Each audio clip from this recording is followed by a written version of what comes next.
A very good afternoon, everyone. Thank you all for joining us today in this legit class. I am Chahat Verma, moderator for the session, and I'm deeply honored to have Mr. Shinoj Koshy and Mr. Kartik Jain as our esteemed speakers today. Our first speaker is Mr. Kartik Jain, partner GSA. Mr. Kartik primarily focuses on mergers and acquisitions, private equity transactions, joint ventures, cross-border transactions, restructuring, and other general corporate, commercial, and compliance matters.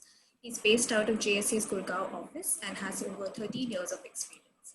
Mr. Kartik advises large corporate clients on the issues relating to corporate and commercial contract laws, security laws, foreign exchange control laws, anti-corruption and bribery laws, employment and real estate laws. He has worked on several inbound and outbound transactions and has represented both domestic and international corporate clients across various business sectors such as automotive, food and beverage, hospitality and entertainment, and information technology companies.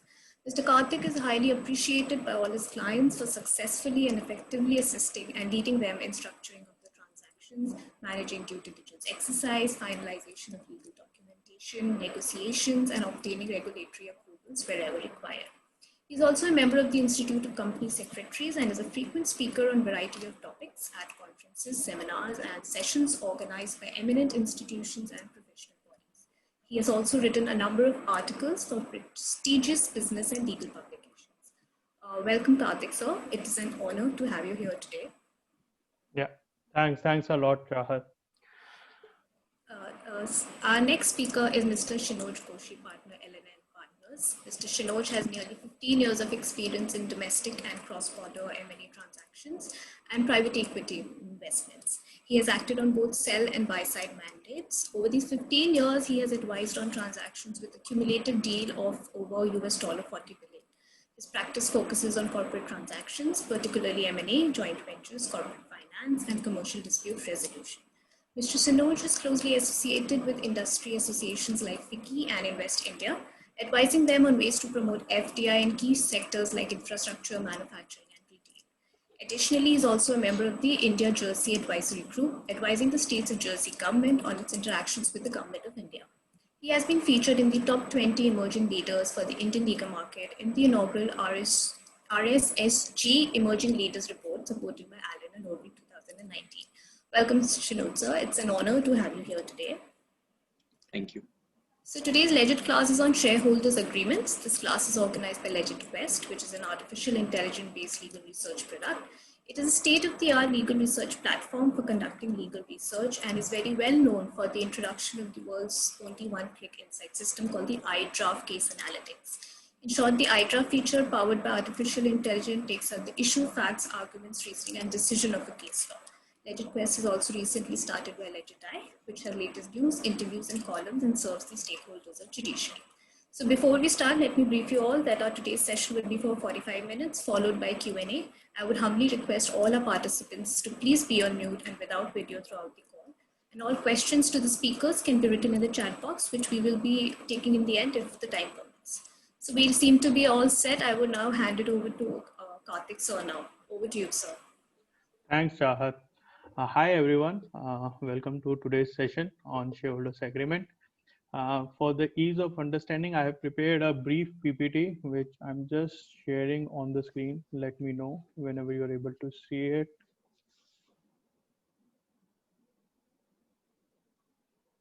Yeah, I hope it's visible to all.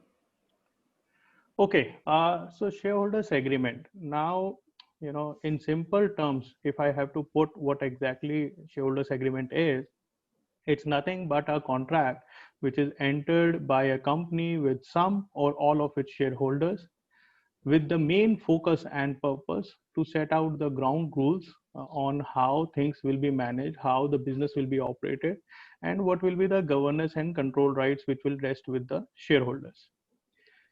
The obvious question and the first and foremost thing which comes to anyone's mind is it mandatory to have a shareholders agreement? The answer is, of course, no. It is not mandatory or it is not legally provided. However, it is very obvious that if a new incoming shareholder is coming into the target company and is acquiring substantial stake in the company and putting in substantial money in the company, then of course he would at least expect to get some kind of extra added negotiated rights, which are primarily the contractual rights, which are over and above the statutory rights which are normally available to any shareholders in under the under the general laws and the act. So overall, if the shareholders agreement is read along with the articles of association of the company, then it will provide you the entire spectrum of how the company will be managed, how the decisions will be taken, and all the governance issue. So with this thought process, I am moving on. So broadly, I would try to cover these 6-7 pointers during my today's session. Now, considering we only have 20 minutes, I will try to go as quickly as possible. In case I jump or skip anything, please feel free to put your comments in the chat box and I'll be happy to answer. Now, the first and the foremost things that one should know is there can be different ways and forms of mergers and acquisition. These are 4-5 pointers that I had tried to put it. The first one being there is any shareholders share subscription agreement, which is basically the primary transaction, or there is a share purchase agreement, which is basically secondary transaction wherein the investor purchases the shares from the existing promoters or the existing shareholders. This is the main bullet where I would be focusing for the entire discussion today, because of this first bullet, there is an incoming shareholder who gets into the company and takes some stake in the company, which requires discussion and negotiation on the kind of rights that they should have. However, there are some other ways and forms of M&A, which is BTA, asset purchase agreement, or a typical merger or a fast track merger or a composite scheme, which is normally understood under the Companies Act, starting from section 230. So as I said, for today's session, I would be focusing on the first bullet more. Now, I have put in a figure which will give you a very layman kind of understanding what are we even talking about. So if you will see under figure 1, I have taken a plain vanilla structure wherein there is a foreign investor, and all of this I'm talking from the company's perspective only, and I'm not bringing individuals or LLP in this discussion, but it's a plain vanilla structure wherein there is a foreign company who is intending to invest money in an Indian target company wherein Indian promoters are holding 100% of the shareholding before any kind of a closing happens. So if you see figure 3, it sets out that there is one target company wherein foreign company wants to invest the fund and 100% shareholding is being held by Indian promoters. Now there are two scenarios that could happen. The first one is provided under figure 1, wherein the foreign company will basically invest the money in the company and subscribe to the shares of the company. And in figure 2, basically the foreign company gives the money to the Indian promoters and unlock the value, and Indian promoters are going to sell their shares and make money or returns out of whatever the hard work they did in the past, which is basically called the secondary transaction wherein purchase happens. But in both the scenarios, the net result is that the foreign company will get the shareholding in the target company, which requires the discussion on these kind of rights which you typically see under the shareholders agreement. Now, just to add to some layers, for example, there can be various complications and restructurings required. So just to give you an example, for example, if target company has two businesses, business A or business B, and the foreign company is only interested in say business A, then we have to find out a way to carve out and hive off business B, which can be done with because of by way of several other structuring methods. Can be a BTA, can be a asset purchase. It depends on what kind of a business it is, or it can be a scheme of demerger, which is basically NCLT approved. So moving on. Now, these are the key factors which basically determine what kind of a deal structure it is, what kind of a right should go in the shareholders agreement. The first and the foremost point is the category of investor. Guys, this has huge bearing on the kind of clauses that you see in the agreement, plus also the way the document is going to be negotiated, because at the end of the day, the objectives and the interest for a financial investor and versus a strategic investor is really different. Okay, financial investor is only interested in safeguarding his money and is only interested in getting the IRR. However, if it is a strategic M&A, there the objectives of the both the parties are different. Both of them are bringing something on the table which is critical for each other, and they are coming together so as to ensure that the joint venture company performs well.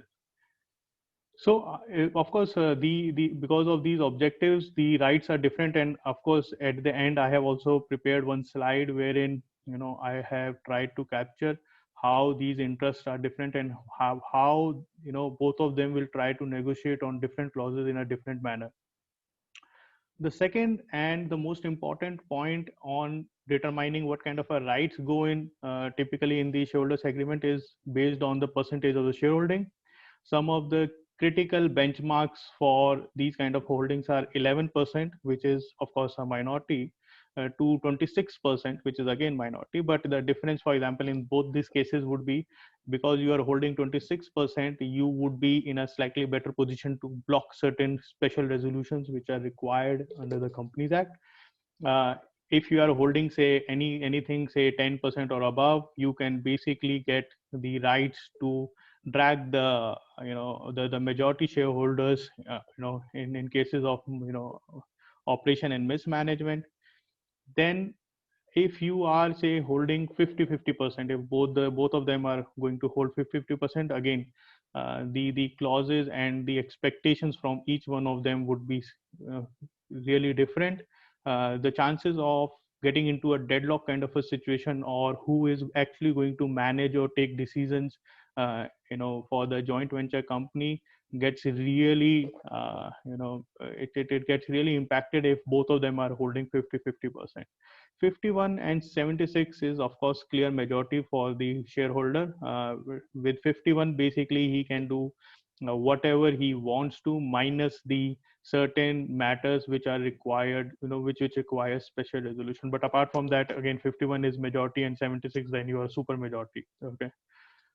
Some of the other things which have which have some bearing on what kind of a right should go in, and how much percentage dilution should happen, is actually also regulate from the regulatory side. So if you, for example, are going to bid for certain contracts with the government company, then they sometimes in the bid documents they have these conditions that, for example, Indian promoters or Indian shareholders should hold at least, say, 51% or 76% or 74%.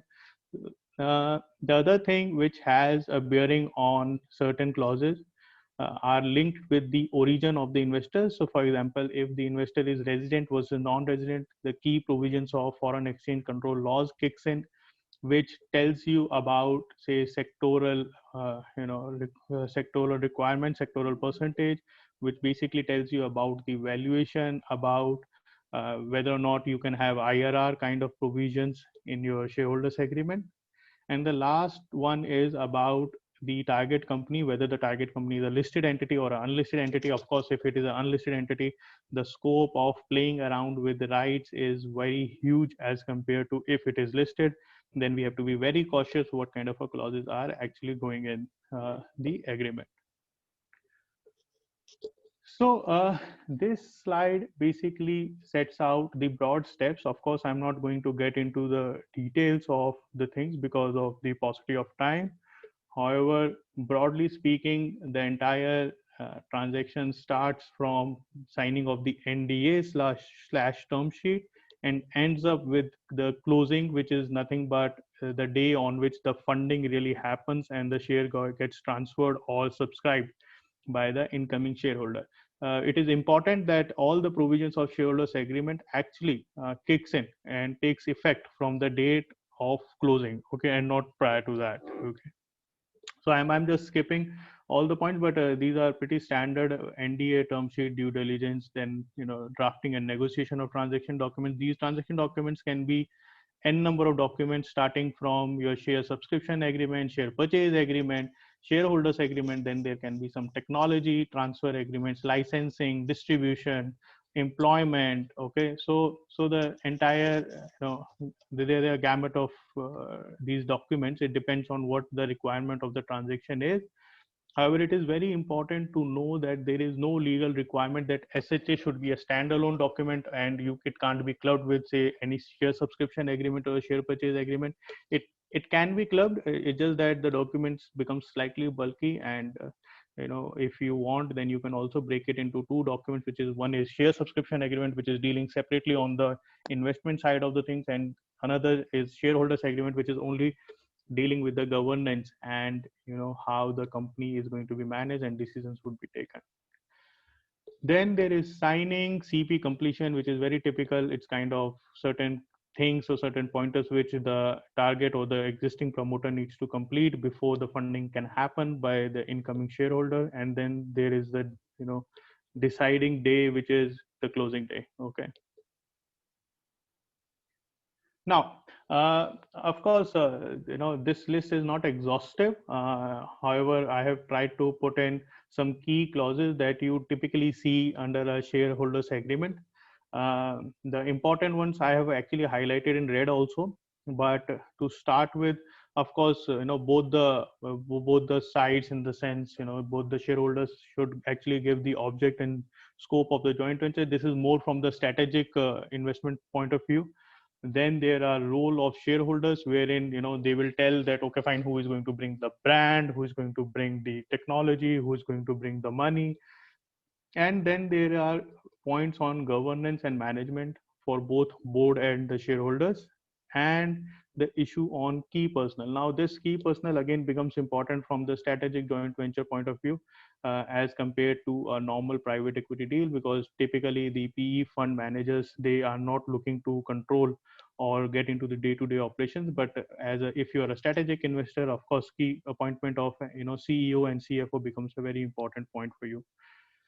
Then there are reserve matters, distribution of profit, restriction on share transfer, again, a very important point, anti-dilution, exit provision. So I have highlighted, and I have shortlisted 5 important points. I guess 2 of them I would be taking or discussing in detail. And again, my co-speaker, Shinoj, will be, discussing some of the other remaining provisions in detail with you guys. So now, as far as the governance and management is concerned, from the shareholders perspective, from the shareholders agreement perspective, it is one of the important things. Normally, the question arises, who is going to appoint the director? Okay, what kind of powers will they have? Typically, it is linked with the shareholding percentage. So, for example, if your percentages are higher, then you get the right to appoint more directors, and you will have the control and the decision making at the board level. In addition to this, of course, there comes a concept of independent director also. Legally, certain classes of company, they are required to appoint the independent director. So one has to make sure all those provisions are also complied with. This is in addition to the nominee directors that typically the shareholders appoint, okay, under the SHA. The question also arises on whether they are going to be full-time executive directors or a non-executive directors. Of course, their roles, responsibility, and accountability, and in fact, penal provisions also differs depending on what kind of the nature of the directors are. Another important point is about the general meetings, wherein the provisions are built in on how the voting is going to happen, how the meetings are going to be organized, what is going to be the quorum, how much the frequency of the meeting is. So all of that gets recorded in the shareholders agreement, and there are detailed provisions which deals with how the decisions will be taken, what will be the matters, whether there will be matters where some affirmative votes or the veto matters, which are very critical for particularly for protecting the rights of minority shareholders. All of those also gets built in the shareholders agreement. As I mentioned very briefly earlier, on the appointment of KMPs, that is also one of the important factors that one has to keep in mind. So typically, whoever is the majority shareholders, he keeps the right of appointing the CEO. If not the CFO, means he will basically try to go for all the key KMP positions, but CEO is the most important one. Now, if it is a 50-50 joint venture, then this discussion gets really tricky on who is going to appoint the CEO and CFO. And in my experience, I've seen that then they divide it on the say two for first 2 years. One shareholder gets the opportunity to appoint the CEO, and for the next and the other shareholder can appoint the CFO to keep a check and balance. And then after 2 years, they can switch the position, and the other shareholders can appoint the CEO, and the first one can appoint the CFO. So all of these things gets very tricky depending on the kind of percentage that the shareholder is holding, and what is the expectation, and who is bringing what on the table, and depending on who is the stronger party. But these points are very important to discuss uh, at the at the start only, rather than leaving it at for the later stage, because if you do that, then there are high chances of getting into dispute. And it is always good to negotiate and write down all these provisions at the outset, at the time before the business even starts for the JV co. Otherwise these things could actually lead to a lot of disputes at at a later point of time. Now, on the reserve matters, again, thankfully our Companies Act provides for detailed clauses and detailed provisions, wherein it sets out what kind of a resolution is required and how much percentage is required to pass those resolutions. However, still, even after that, there are certain provisions and certain action items wherein the Companies Act does not provide specific requirement of passing the shareholders special resolution. And there is the point where there is a need to protect the interest of the minority shareholder. And the purpose for putting in the reserve matters, these are like laundry list of almost say 25 to 30 matters, which are critical for the company, and there is a legitimate concern from the minority shareholders to ensure that the majority does not oppress them and take those decisions without taking on board the consent of our minority shareholders. Uh, some of the examples also of can be say disposal of substantial assets of the business. Of course, if you are a public limited company, then Section 180 still secures you for a special resolution. But if in case of private limited company, again, one has to build in the contractual provisions, or for example, it can be settlement of some major litigation or entering into some material contract. And this is not like RPT. I'm saying a normal contract which is of say high value, or hiring some key managerial personals, wherein say if they are making more money, say any employee of, you can have a threshold. Typically all these things have thresholds attached to them. So for instance, if you're hiring any person who is say going to draw more than 75 lakhs or 1 crore per annum, you can have those kind of thresholds. Now, this is the last slide that I have for today's session, which sets out some of the provisions, which differ on as far as the clauses are concerned, as far as negotiation strategy is concerned, from a normal strategic M&A deal versus a private equity deal. The strategic investor, they have actually a long-term business objective as compared to any financial investor whose main objective is to make financial gain, secure his investment, and get a pre-agreed IRR. Of course, on IRR there are provisions that you will find under foreign exchange control laws. But if it is these things were, this IRR was quite common, I guess 5-10 years back, when the provisions were not there. But now FEMA provides for detailed provisions on IRR, and what condition needs to be complied with. On the strategic investment side, of course, you have detailed provisions on what's going to be the shareholders' role, who is going to play or add value in from what segment. From financial investment side, what a financial investor is typically interested in is provisions relating to exit clause, and normally they would not like to have any kind of restrictions or fetters on their exit rights. They actually want almost no restrictions attached to on their exit clauses. Uh, now from that perspective, of course, it also becomes that important that as far as the financial investor goes, he is more concerned on getting the right information. Till the time everything is going fine, he is not even bothered, he's making money. So what he's more interested in is actually information, right? That he should have all the information on whatever kind of decisions or whatever is happening in the target company.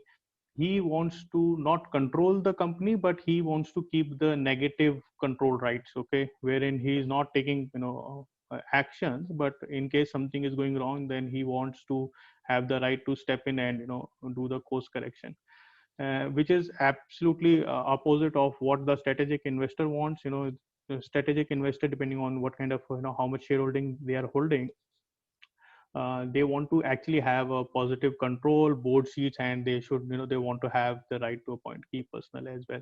Confidentiality also, because strategic players are typically competitors only, okay, in the same field.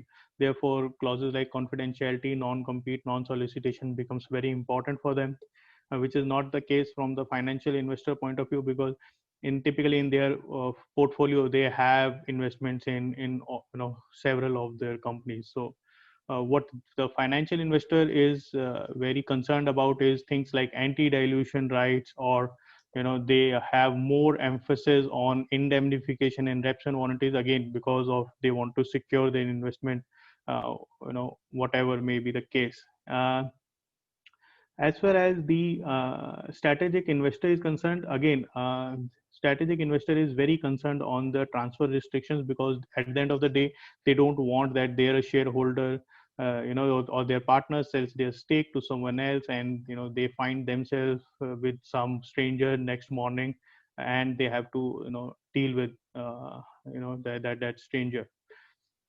From financial investment point of view, okay, there is a concept of these round of funding, Series A, Series B, Series C. A lot of rights also differs on what kind of a series investment it is. So typically, in the initial rounds, you will see that the promoters, or in cases of like startups, the promoters or founders are not that savvy on their rights. But as they have say 3-4 round of funding, then they get more educated, and they know how to secure them, and how certain things are going to come and haunt them at a later stage. So that was primarily or broadly what I wanted to cover for today's session. Of course, once Shinoj is done with his part of the presentation, if there are any questions, I'll be more than happy to take them. Okay, Shinoj, over to you, please. Thanks, Kartik. Thanks for a very good introduction and setting the stage for me to get into some of the specifics. What I'll try to do is share a presentation. Hope you guys get that.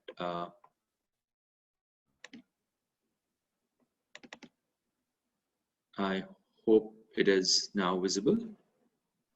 Shinoj, it's visible. Okay. All right. So, as Kartik mentioned, I'm going to cover a few specific parts, really, which is essentially the preemptive rights and the transfer restrictions, and what are the exit rights and deadlock resolution mechanisms. Now, obviously, given the time that we have, we just need to be very focused on what are the clauses that we will cover, because trying to go through everything will leave us nowhere really. With that, I'll just jump straight into the concept of preemptive rights, and I want to focus on certain things which tend to be spoken about a lot, but there isn't a lot of explanation about those when it comes to those of you who are in practicing, or those of who are students about to enter the profession, or maybe in-house people, right? So let's begin with transfer restrictions and preemptive rights. Transfer restrictions, as I think I'll take a cue from what Kartik mentioned earlier, right? When I enter into a joint venture with a particular shareholder, what I'm really looking for is the fact that I have entered into a joint venture with somebody who I know. What I do not want is a situation that that the shares are transferred to some competitor or some undesirable shareholder who I do not want to be in business with. Now, that is primarily and traditionally understood as the right of preemption. But I think the most important ones to consider are two very technical terms which are essentially bandied about a lot, which is ROFO and ROFA. But before that, I think it's important to also understand that, studies done by leading organizations like the Harvard Business School and also, Deloitte and PwC, they actually point out that the average life of a joint venture is about 5 to 7 years, and the median age is about 3 years. So there is always a situation that, when you're getting into the joint venture, you really need to understand how am I going to get out of it. And this applies equally to a strategic guy as also a financial investor. So let's jump straight into what is a right of first offer. Right of first offer is essentially nothing but an invitation to offer.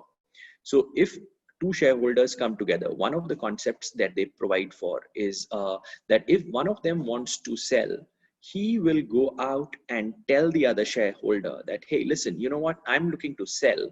And that non-selling shareholder has the ability to make an offer to the selling shareholder. So in effect, it's an offer being made by the non-selling shareholder to the selling shareholder, and the selling shareholder then has two options. Either he accepts it and sells the shares and gets out of that company, or what he does is he takes that offer, and then his agreement would say that, listen, within a time-bound fashion, if you find a third party who can actually give you a better offer, then you can sell to that third party, provided that third party is not a competitor, and there are these designated markers that the third party must meet certain criteria before you can go and sell to a third party. So a standard example would be that something which is in papers a lot these days is Reliance Retail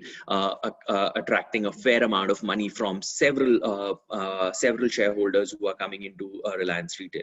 Now, all of it cannot be the case that tomorrow any of these shareholders can go and sell to say the Tatas, right? I mean, if they are in a competing retail business, and they are, right? I mean, Tata Click is a competing retail business. Now, so that is primarily what a ROFO is. It's nothing but, if you think of it in law, it is nothing but an invitation to offer. Typically, it is favorable to the selling shareholder, because before you sell, you actually have an offer from somebody who is in the business with you. So once you have an offer from somebody who is in the business with you, there is every likelihood that when you take that offer to a potential third party, the third party may actually be informed by the benchmarking or the priming by looking at the price that the non-selling shareholder who's in the business has already given. So typically, this is something which right of first offer is something which a financial investor will very happily give to another shareholder because it helps him get a price before he can actually go and market that deal. Essentially, it is a price discovery mechanism. So if this is what a ROFO is, then what is a ROFA? A ROFA is an exact opposite of that, right? What is happening is that the selling shareholder is not asking the non-selling shareholder to give him a price. What the selling shareholder does in the first instance is actually goes out and gets a price from a third party. Now, once he has got a price from the third party, he cannot just sell to the third party. He has to come back to his non-selling shareholder partner and say, hey, listen, I've got this price. Can you match it or better it? Now, in theory, this sounds perfectly all right, because the selling shareholder has a price and the non-selling shareholder can either match it or better it. Now, the devil is, of course, in the detail. Now, if Kartik and I were, say, in a partnership, and if Kartik had the ability or Kartik had a ROFA, right, and I could go and get a deal from a third party, and that third party his price could be bettered by a certain pre-agreed percentage by Kartik, then no one really takes me seriously, because they say, hey, you know what, why do we spend all this time on due diligence and, spending time with you, coming up to the price, etc., which can be bettered by a pre-agreed margin by Kartik, and he can take away the deal. So why should we take you seriously? Because you are essentially out here in the market only to find out a price. And it's a classic thing, right? I mean, think of it like this. If you go to any shop and tell him that I'm only interested in finding out prices and I'm not going to buy from you, or I may buy, but there is a chance that, someone else may come and give me a better price and I'll go there. So, that's the kind of interest that that person would have. So typically, if a non-selling share, if a shareholder has a ROFR, then the selling shareholder is highly, is slightly in a disadvantageous position. And to that extent, it's beneficial for the non-selling shareholder to hold a right of first refusal. So that's broadly these two concepts, which you'll see thrown about a lot in the context of a shareholders agreement. Moving forward, then in order to, so these were the concepts. So I think this slide, what I'm trying to explain here is really this, that it's not that a ROFR or a ROFO is something which works for every investor. It does not. It depends on what kind of an investor you are. So in Kartik's slides, he kept referring to the category of the investor. Is the investor a strategic investor, or is it a financial investor? A strategic investor is interested. A strategic investor, classic example would be, say, two retail partners, right? So Flipkart and Walmart. Walmart is a strategic investor in Flipkart because they are in the same line of business. Most likely, they will eventually do a control deal and acquire the full company, as opposed to a private equity player, like, say, for example, a Lightspeed or an Everstone, which invest in businesses only with a view to get a financial return. They are not in the business of running businesses. They are not in the business of running retail chains. They are not in the business of running hotels. Or chemical industries. They get into a business primarily with a view to get a return, and that return is for their investors in their funds, and their primary purpose in life is to secure a higher return and get out of the business. So ultimately, when you are negotiating a ROFO or a ROFR, it becomes very important to understand what is it that your client or the person who you are representing wants, or what kind of a person is what investor. Is it a financial investor or is it a strategic investor? Your considerations become very different. Then, of course, the financial capacity of those investors also make a huge difference, right? Because as I was referring earlier, if in the case of a right of first refusal, the principle is that if I can just, if Kartik had a financial capacity and he could just better the price by the pre-agreed percentage, then no existing third party would be interested in negotiating with me, spending time with me, and finding out a price and giving me a quote, only to for that deal to be snatched away. So if I, as a shareholder in a company, have given a right of first refusal to a financially significant party, the fact is that I will never really be able to elicit the right level of interest and a quote from a third party, because no one takes me seriously. Similarly, a ROFO should also be aspired for by those investors who have the ability to make an offer and have the liquidity. Because without that, having a ROFO or a ROFR is meaningless. So ultimately, while these rights are great to have, but it ultimately depends on the on what the nature of the investor is and what exactly is their financial capacity. Another concept that is very common alongside a ROFO or a ROFR is a concept of a tag and a drag. It's very simply put, a tag allows the non-selling shareholders to tag along.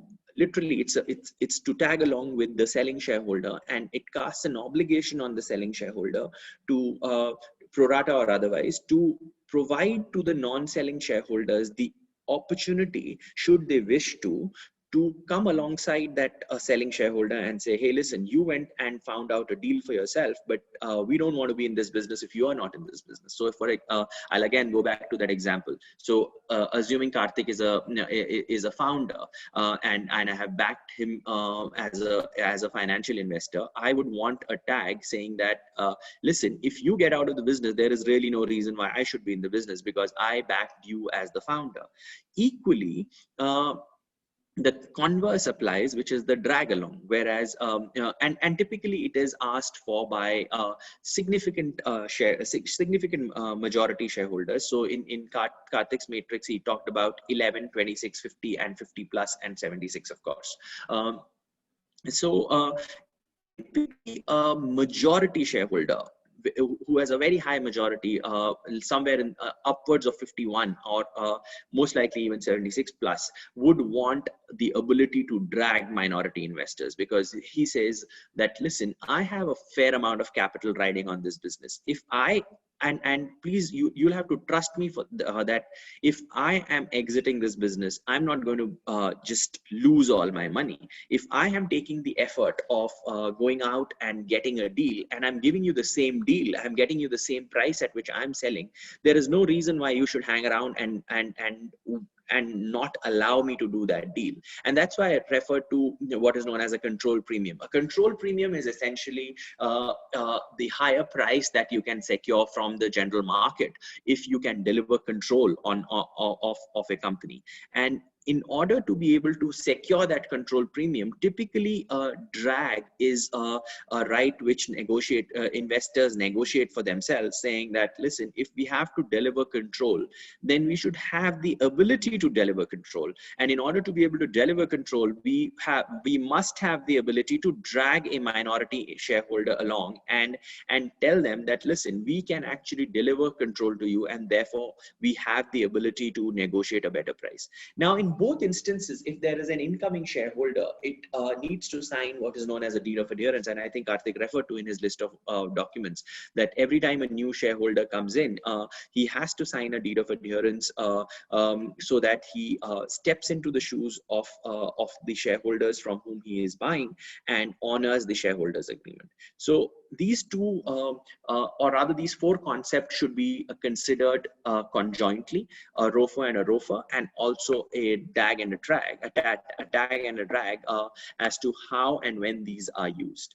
Now, moving on, and I'm conscious of time, so moving on, I'll just talk quickly about what are the various exit rights. Now, depending again on the nature of the investor, if it's a financial investor or a strategic investor, there are different types of exit rights that each party tends to look at. Typically, the exit rights could be in the form of where if there are two shareholders or more than two shareholders, they decide to exit, and they, through a negotiated process, sell to an existing shareholder. Now, I have referred to FEMA issues there, which kind of goes back to what Kartik was referring to, whether it is if it is a resident selling to a non-resident, or vice versa. There are issues of pricing control. So if it's a resident selling to a resident, there is no problem, and there is no pricing control. But if there is a resident selling to a non-resident, then of course, the FEMA prescribes the price at which a resident must sell to, the minimum price at which a resident must sell to a non-resident. And equally, if two non-residents are selling and exiting, then of course FEMA doesn't come into play that much. Then of course there is a ability to sell to a third party and exit. It could be, the difference between the two are, in the first option you are selling to an existing shareholder, whereas in the second one you are selling to a non-shareholder and a third party. Then of course there are concepts of put and call options, which again have issues of FEMA involved, because in the present regulatory regime you cannot have an assured return, and put and call options simply are the ability for one shareholder to put his shares to other shareholders on the occurrence of certain events. And equally, call options allow one or more shareholders to be able to ask a particular shareholder to sell his shares at a certain price on the occurrence or the non-occurrence of certain events. Here again, because of issues of resident and non-residents being involved, there are issues of FEMA that come into play. The third way, another way of exiting would be where both shareholders want to just sell the entire company and monetize all that they have done. I think Kartik had referred to an earlier occasion where there is a secondary deal where the founders exit. I mean, by the founders, the entire set of shareholders may exit and sell it to a complete third party. Again, if it's a here also we'll have issues of FEMA depending on the identity of the buyer and the seller. The most talked about blockbuster exit is of course the IPO. Now, in an IPO, what essentially happens is that these investors are able to sell a part or a part of their shareholding, and certain new shares are issued, and the company goes from being a private company to being a public listed company. And SEBI, of course, has a detailed set of regulations known as the LODR, or the listing and listing obligations and disclosure regulations, which talk about how if there is a promoter, he has to stay invested for about 36 months. It cannot be the case that you sell your entire shares and you just leave the company. That's not something which is permitted. And about 20% of the promoter's stake has to continue to the promoter has to continue to hold that 20% stake in the company for about 36 months. The other option is through a buyback, where the company buys back the shares of one of the shareholders, or the shareholder who's looking to exit. Now, this again has issues of FEMA and the Companies Act. Buyback is not something which can be done repeatedly. It has to be done from securities premium account, and no more than 25% of the outstanding shares can be purchased, and there has to be a gap of about a year between two buybacks. Then I'll go to winding up and then come to the termination process, which is more linked to deadlock. Winding up, of course, is largely a value destructive process where both parties can no longer see eye to eye and have decided to wind up. I mean, it need not necessarily come out from a conflict. It could also be a planned purpose where parties say that, listen, we are going to be in a joint venture for about 3 to 4 years, and after that job is done, it could be for R&D, it could be for entering a new market, and after that the purpose of the joint venture is achieved, they decide to wind up and exit. Typically, it is value destructive for both, because the gains of that period are kind of unwound. Now, the other thing that I think I should talk about quickly. We have about 5-10 minutes, I guess, but I'll quick about it because this tends to come up a lot. Is deadlock. Now, deadlock again, varies depending on the nature of the financial investor, whether it's a financial investor or a strategic investor, and of course the shareholding pattern. If it's a 50-50 JV, or a majority minority, or a majority versus significant minority, and of course in all the deadlock resolution mechanisms that I'm going to introduce shortly hereafter, I think we'll always have to bear in mind that the peculiarities of the Indian pricing regulations, what I'm essentially referring to is FEMA, come into play. And what that does is that the kind of flexibility that these mechanisms provide outside of India are not necessarily there in India. So one has to be always mindful of the fact that all of these deadlock resolution mechanisms must be factored into a document, keeping in mind India's foreign exchange regulations. Of course, if it's through residents, then the amount of flexibility available is much greater. If I run through this, and by no means are these exhaustive, right? I mean, there are many ways of deadlock resolution. I'm introducing some of the more popular ones, and even within these popular ones, there are multiple permutations and combinations of how these exit options are structured. The most common one is what is known as a Russian roulette, where one shareholder notifies the other party an all cash price of the share, all cash per share price, and at which it is willing to buy out the other shareholder.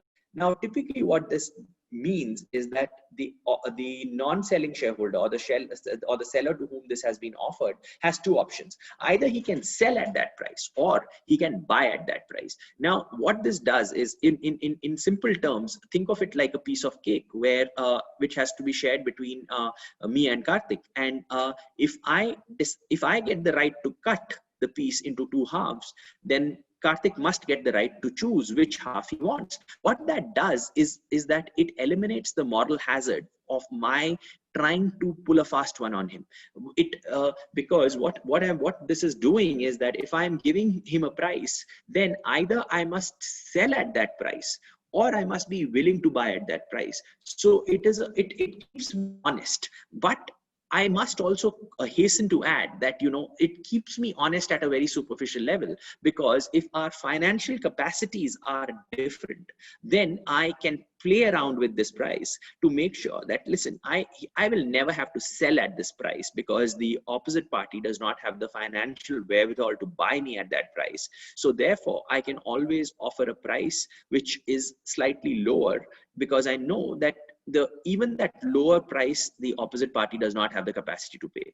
But if the two parties have relatively similar financial capacity, then it does lead to a fairly reasonable price being discovered as a means to resolve the deadlock, and one of them getting an exit also as a means of that.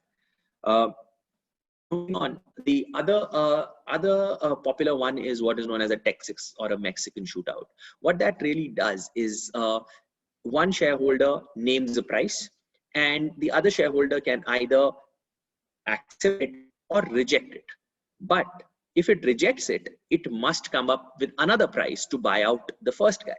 Now, this process continues back and forth, and I mean, it's like a shootout, right? So, and that's why, and hence the name. The process continues till the time one of the parties comes to the conclusion and says, yes, I like this price, I'll just sell it out at this price. So what this does is it ensures that no shareholder is coming up with, crazy numbers, because at that price, if he comes up with that price and it is accepted by the other guy, yeah, he has to buy him out. Or if he rejects it, the other person has to come up with a higher price. Now, this, of course, these documents are written in a fair amount of detail, and there are checks and balances to make sure that this does not continue ad nauseum, and there has to be a finality to these processes. I call the next head a variation of the auction theme. Essentially, what that does is it's an auction where two shareholders give an all cash price to a third party, and that third party has the ability to choose, and the higher of the price is then chosen, and the shareholders who submits the higher price must buy the other shareholder. A Dutch auction is a slightly different take on the auction, where each shareholder reports to a referee the minimum price at which he is willing to sell, and the shareholder who submits the lower price then must sell its interest to the other shareholder. Now, this again, if you look at all of these mechanisms, they are trying to eliminate what economists call moral hazard. If you name a price, you have to either buy at it or you have to sell at it.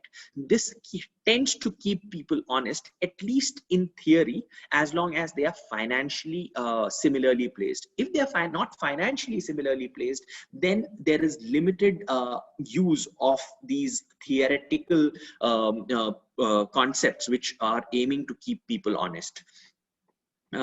Moving forward, what is known as the cafeteria approach. Essentially, you call it by whatever name you will, a cafeteria approach or a buffet approach or whatever. Here, essentially, the shareholders realize that in case of a deadlock, and they define what a deadlock would be. It could be, a deadlock on reserve matters, not being able to approve the business plan, not being able to get a correct board meeting or a shareholders meeting for 3 successive times and things like that. And they say that, hey, listen, if we get into these kind of scenarios, we must agree on certain pre-agreed items, and we will choose from these pre-agreed manner of dissolution of the joint venture. And sometimes the options are chosen, and you also go to the point of saying that since we can no longer see eye to eye, we will actually have a referee who can choose one of these options for us.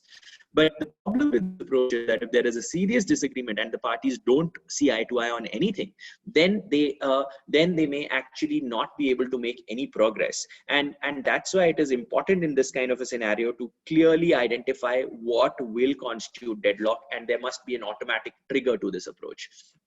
The final approach that I want to kind of present for our consideration this evening is the deterrence approach.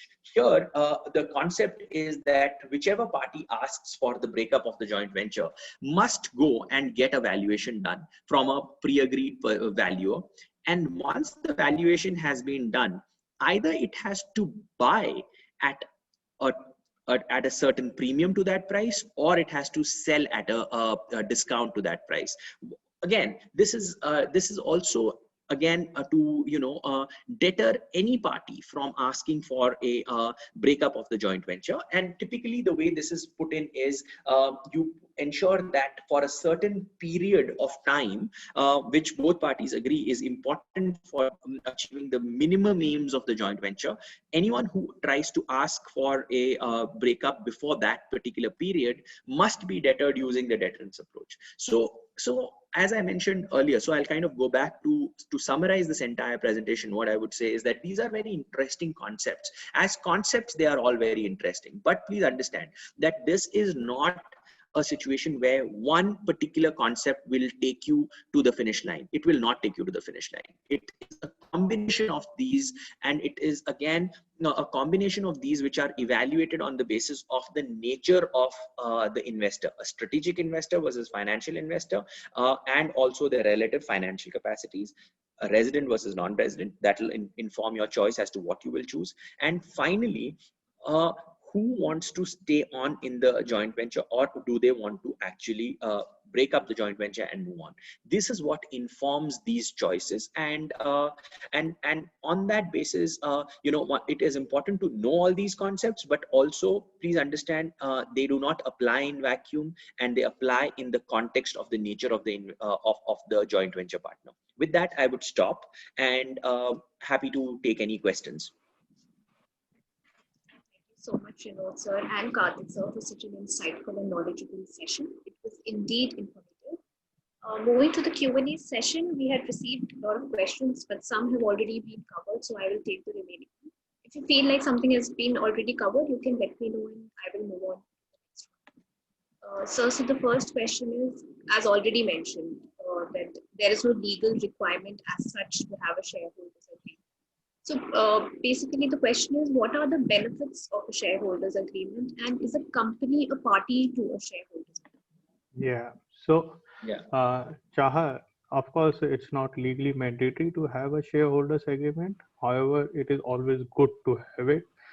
So there are 2-3 reasons, and Shinoj, please feel free to add in case I miss or I leave anything. The first and foremost thing is to set the objective very clear between, and the expectations and the requirement and the roles, okay, of each of the shareholders. That is first and foremost. Shareholders agreement helps you to do that. The second is, for example, when the things are good, everything is going fine, shareholders are in good terms, there are chances that they will negotiate and arrive at a common understanding, rather than if something goes wrong tomorrow and a dispute happens, then it gets very difficult, and it's always better to get into a shareholders agreement rather than a settlement agreement. Okay. So it avoids it it helps avoiding these kind of unpleasant kind of situation. The third one is it gives a clarity as to who has the decision making powers, and of course Companies Act is also quite detailed, but at several places it lacks on what kind of a special rights should be given to a shareholder who is holding significant shareholding in the company. So for example, if I am holding only say 10 shares in Reliance, then I don't need any special rights. No, means the Companies Act will provide me the rights of that. Okay, fine, I will receive the financial statements. I will have the right to inspect some registers and all of that. And but that's it. It does not provide me any special rights to take a call on what decision should be taken, what is happening in the board meeting. But as compared to a scenario where I'm investing say few crores, 100 crores or 200 crores in a company, and I'm taking 51% or a 49%, it's always good to have these clear lines demarcated that who has what kind of a power in the company. And of course all of this has to be coupled with incorporating all of that in the articles. It means once you enter into a shareholders agreement, you basically almost replicate the entire document in the articles to safeguard your interest. So I feel primarily from because of these 3-4 reasons, okay, it is always good to have a shareholders agreement. And Shinoj, please, if you want to add something. No, nothing. Actually, I think I completely agree with you. Company must always be a party, and in fact, that is a conversation that tends to keep popping up. But please be mindful of the fact that if you don't make the company a party, you actually have no rights against the company. And as Kartik said, that not only should you make the company a party, please be very vigilant to have those rights that you have negotiated for yourself to en masse replicate it in the articles. And I have seen any number of transactions where an oversight on this count has compromised the right of the shareholder. Thank you so much, sir. Moving on to the next question. How does one agree upon the types of transfer provisions under shareholders agreement? Yeah. So, Shinoj, yeah, please go on. So again, as I was mentioning in the transfer provisions, right? The way you do that is primarily because you first need to understand what is it who is most likely to use it. Okay. Are you a financial investor? Are you the person who is most likely to use it? That is your first filter. The second filter is if it is a right of first offer that you have secured for yourself, then you must have the financial capacity and the liquidity to be able to offer it. If you have secured a right of first refusal for yourself, again, you must have the financial capacity and the liquidity to be able to honor that, because otherwise it doesn't make any sense. If you are a strategic investor, what you want, if you have gotten to the company, say for example, Reliance, in all this spate of transactions that it is doing recently, I would have thought that Reliance, depending on its financial ability, would have asked for a right of first refusal, because so that these guys don't go and sell to some other stakeholder or other third person who Reliance doesn't want in its business. Because Reliance per se, I mean, of course, no one knows what will be the case in future, but it's a group which has fairly high levels of liquidity and financial wherewithal. From its perspective, it is in the business it is in the retail business in India to get into the retail business. So if tomorrow Silver Lake wants to get out, it would say, listen, you just leave the company. I'll give you the money, because you are in it only to secure a financial return. And if I can give you the financial return, how does it matter whether Kartik buys your share or Reliance buys your shares?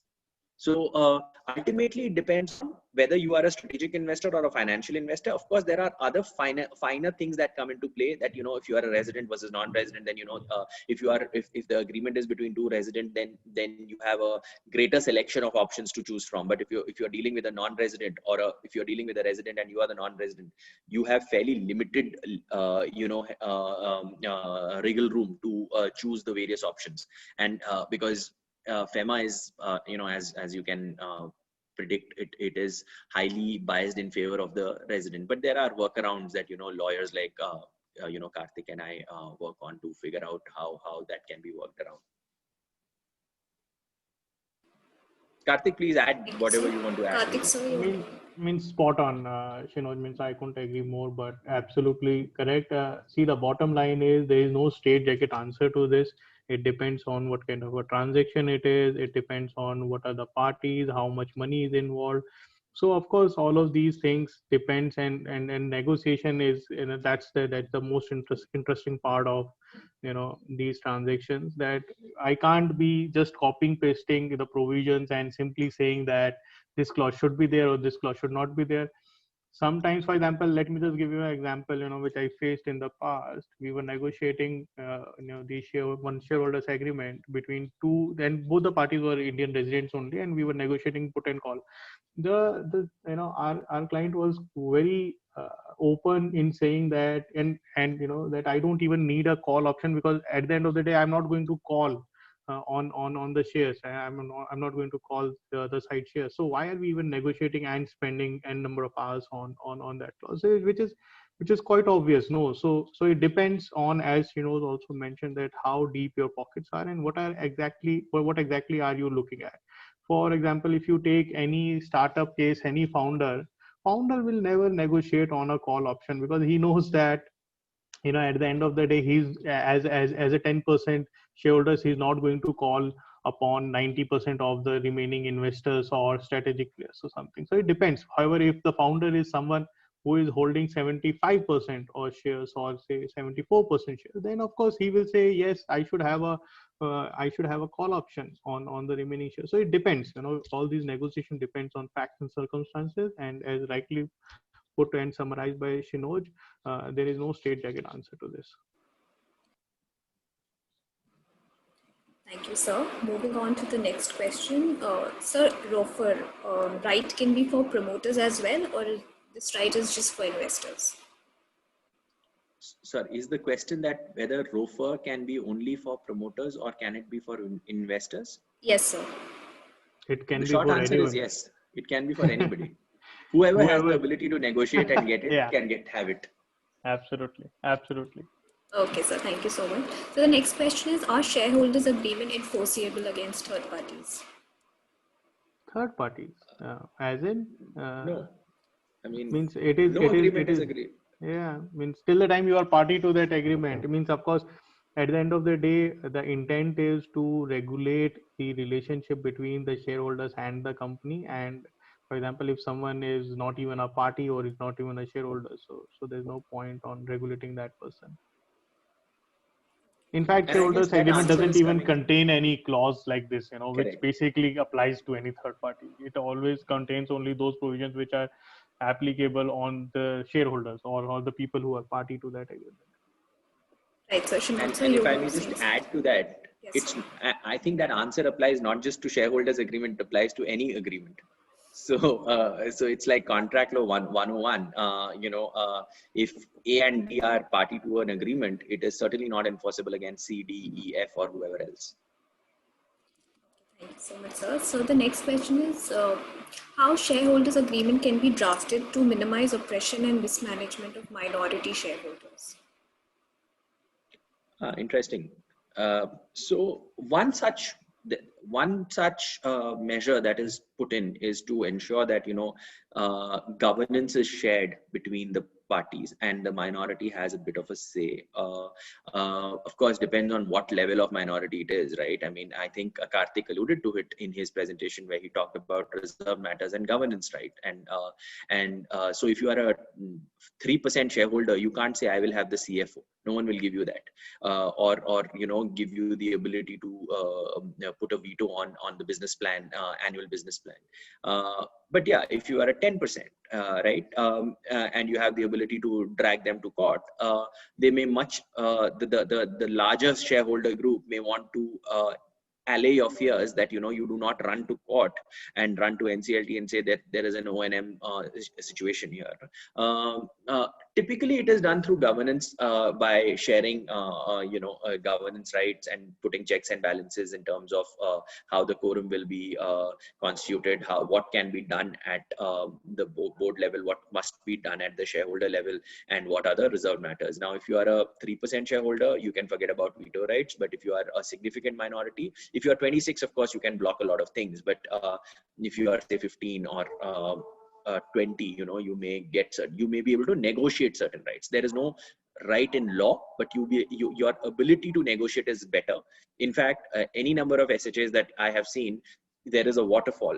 You must have a certain minimum number of shares before you get certain rights in terms of participating in certain types of decisions on reserve matters.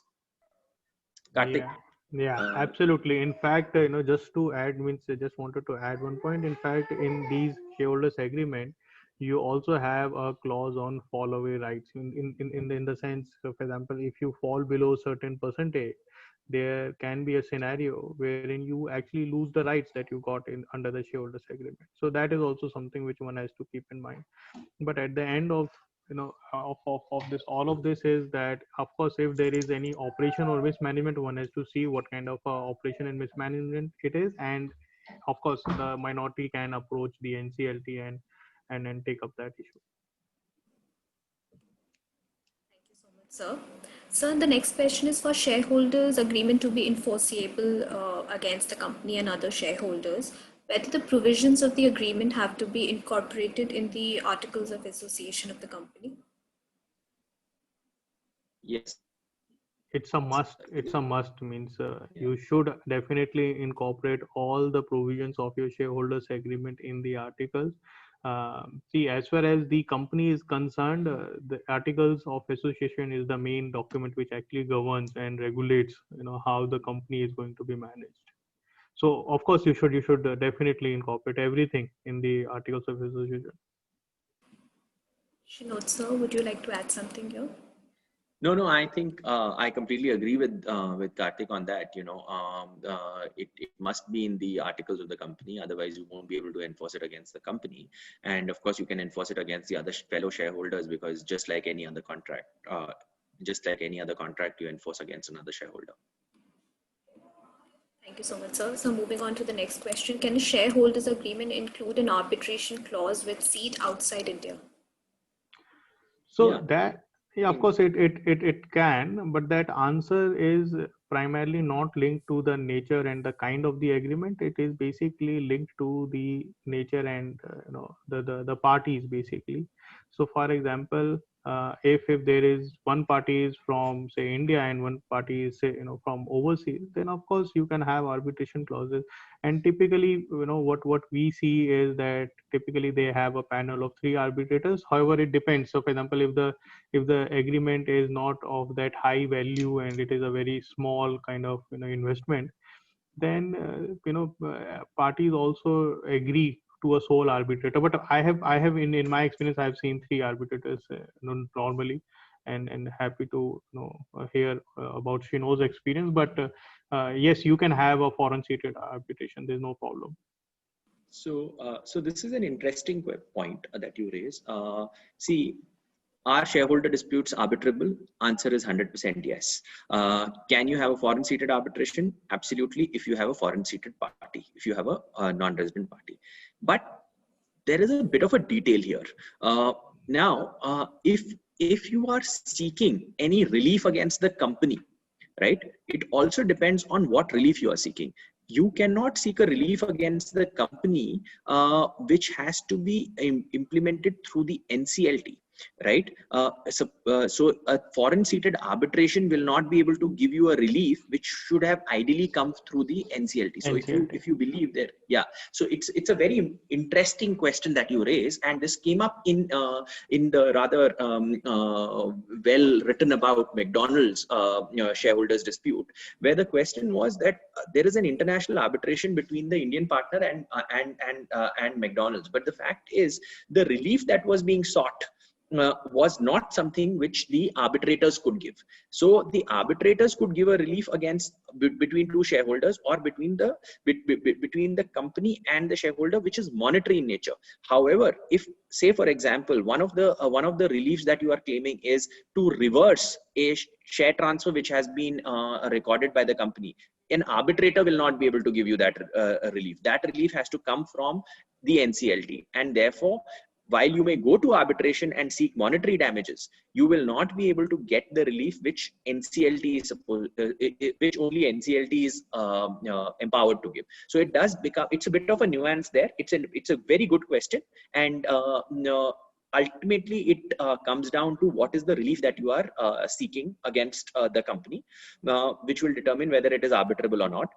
If it's a relief that you are which, you know, the concept is, if I mean, I'm sorry to use these Latin terms, but I'll just tell you, if the relief is an in personam relief which you can get against one party, one person, you will be able to get it through arbitration. If it's an in rem relief which is against the world at large, which is, say for example, two shareholders who suppose I had a ROFR with Kartik, and he, in violation of the ROFR, goes ahead, does not come to me, but decides to sell it off to some other third party, and the company, because he controls the shareholding in the company, records that transfer. Now I want this reversed. Right now, the only entity in this country which can pass such an order is the NCLT. The arbitrator sitting overseas in Singapore or any other place cannot really give me that relief. So for that relief, I must go to the NCLT. Thank you, Shinoj sir. Kartik sir, would you like to add something here? Yeah, so absolutely. I mean, I agree with Shinoj, and in fact, you can also find this reference earlier. You know, there used to be these disputes and, you know, these issues, and therefore, when the Companies Act 2013 was being written, under section 58, okay, if I'm quoting the section correctly, I think 58 surplus 2, it also says that if there are restrictions on the share transfer, or, you know, so the kind of, say, what Shinos also referred on, say, ROFR or whatever restrictions are there, then it can be enforced between two shareholders, you know, as between them, you know, and if you want to actually enforce it against the company, first is, of course, AOA becomes important, and of course, in cases like NCLT, you know, if you have to go and claim it against the company, saying that, "Oh, guys, you know, you recorded this transfer incorrectly," then of course you have to approach the NCLT to enforce all of that. But yeah, Kartik, if I may just add, I would quickly add that I have rarely seen a transfer being reversed, because equities are created once the share is transferred. It becomes very difficult to, so you have to be vigilant to stop it before that has happened. Yeah. Thank you so much, sir. So we are running out of time. I'll just quickly take two more questions. So one question is, what is the major difference between drag along right and tag along right, and which right is more beneficial to give? I guess Shinos already covered it quite detail during his presentation. I don't know. Means, of course, that point has been answered. Shinos covered it quite well. Difference between drag and tag. Of course, at the end, as I previously mentioned, that there is again no straight jacket answer. Typically, minority goes, or they prefer, you know, to keep the tag with them, and the majority, you know, prefers to keep keep drag with them. So and of course the difference in any case Shinos covered. Okay, sir, thank you so much. So one last question. There's one participant who wants to ask the panelists about their views about the hostile takeovers, since they have been in the news recently. I mean, the Larsen and Toubro and Mindtree case. I mean, that's not a directly related question, but the thing is, and that question is very broad.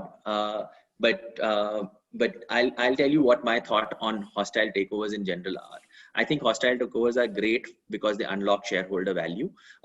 Because ultimately, all companies are essentially operating for creating greater shareholder wealth. If any person out there, third party, whether an existing shareholder or not, believes they can give greater value to the shareholders. I personally, if you ask me what my personal views are on whether hostile takeover should be allowed or not, I think we as a country must allow,